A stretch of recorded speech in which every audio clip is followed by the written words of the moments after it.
ఉత్తరప్రదేశ్లో అకాల వర్షాలు, ఈదురుగాలులు ఊహించని పెను విషాదాన్ని నింపాయి. బుధవారం సాయంత్రం ఒక్కసారిగా వాతావరణం మారిపోయి ఆకాశాన్ని కమ్మేసిన భయానక క్యుములోనింబస్ మేఘాలు మృత్యుపాశాలుగా మారాయి. ఉరుములు, మెరుపులు, పిడుగుపాట్లు, సుడిగాలితో కూడిన భారీ వర్షం రాష్ట్రవ్యాప్తంగా లయకారుడిలా విరుచుకుపడింది. ఈ ప్రకృతి ప్రకోపానికి వివిధ జిల్లాల్లో వేర్వేరు ఘటనల్లో ఏకంగా 117 మంది ప్రాణాలు కోల్పోవడం దేశవ్యాప్తంగా తీవ్ర కలకలం రేపుతోంది. మరో 72 మంది తీవ్రంగా గాయపడగా వందలాది కుటుంబాలు రోడ్డున పడ్డాయి. యూపీ వ్యాప్తంగా పిడుగులు, గోడలు కూలడం, చెట్లు పడిపోవడం, హోర్డింగులు కూలిపోవడంతో భారీగా ప్రాణ నష్టం సంభవించింది. అత్యధికంగా ప్రయాగరాజ్ జిల్లాలో 24 మంది మృత్యువాత పడగా భదోహీలో 18 మంది, మీర్జాపూర్లో 15 మంది, ఫతేపూర్లో 10 మంది దుర్మరణం పాలయ్యారు. ఉన్నావ్, బదాయూన్, ప్రతాప్గఢ్, బరేలీ, సీతాపూర్, చందౌలీ జిల్లాల్లో సైతం మరణాలు సంభవించాయి. మనుషులతో పాటు దాదాపు 170 మూగజీవాలు కూడా ప్రాణాలు కోల్పోయాయి. దాదాపు 227 ఇళ్లు పూర్తిగా ధ్వంసమవడంతో బాధితుల ఆర్తనాదాలు మిన్నంటుతున్నాయి.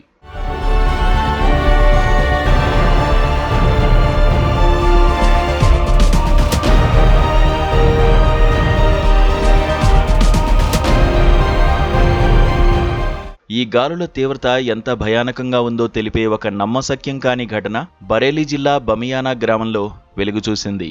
గాలివానకు కొట్టుకుపోతున్న తన రేకుల షెడ్డును ఆపడానికి ప్రయత్నించిన నన్హేమియా అనే ఆటో డ్రైవర్ ఆ రేకులతో పాటే సుమారు 50 అడుగుల ఎత్తుకు గాల్లోకి ఎగిరిపోయాడు.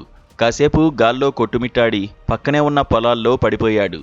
దీనికి సంబంధించిన వీడియో సోషల్ మీడియాలో ఒళ్ళు గగురు పొడిచేలా వైరల్ అవుతోంది.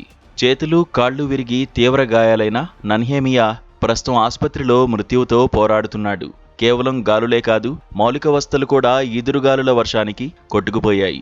భదోహీ జిల్లాలో ఒక వంతెన ఒక్కసారిగా కూలిపోవడంతో దానిపై ప్రయాణిస్తున్న అనేక మంది గంగానదిలో పడిపోయారు.